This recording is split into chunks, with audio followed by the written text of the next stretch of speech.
బంగ్లాదేశ్ అల్లర్లతో అట్టుడుగుతోంది. ప్రధాని షేక్ హసీనా రాజీనామా చేసి దేశం విడిచి వెళ్లాల్సొచ్చింది. ఇంత పెద్ద స్థాయిలో ఆందోళనలు జరిగాయంటే వెనుక ఎవరో పెద్ద నాయకుడు ఉన్నాడనుకుంటే పొరపాటే. బంగ్లాదేశ్లో ప్రభుత్వాన్ని మార్చే స్థాయి ఆందోళనలు నిర్వహించింది ఒక 26 ఏళ్ల యువకుడు. అతడు మొదలుపెట్టిన రిజర్వేషన్ల ఉద్యమం ఏకంగా ప్రధాని హసీనా భవితవ్యాన్నే అంధకారం చేసింది.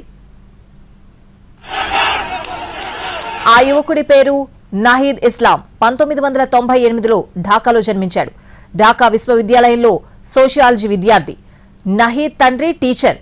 ఏడాది జూలైలో రిజర్వేషన్లకు వ్యతిరేకంగా నహీద్ కొంతమంది విద్యార్థులతో ఆందోళన చేశాడు. ఆ సమయంలో పోలీసులు వారిని అరెస్ట్ చేశారు. దాంతో అతను హైలైట్ అయ్యాడు. చిన్నగా చేపట్టిన ఆ ఉద్యమం ఇప్పుడు తుఫాన్గా మారింది.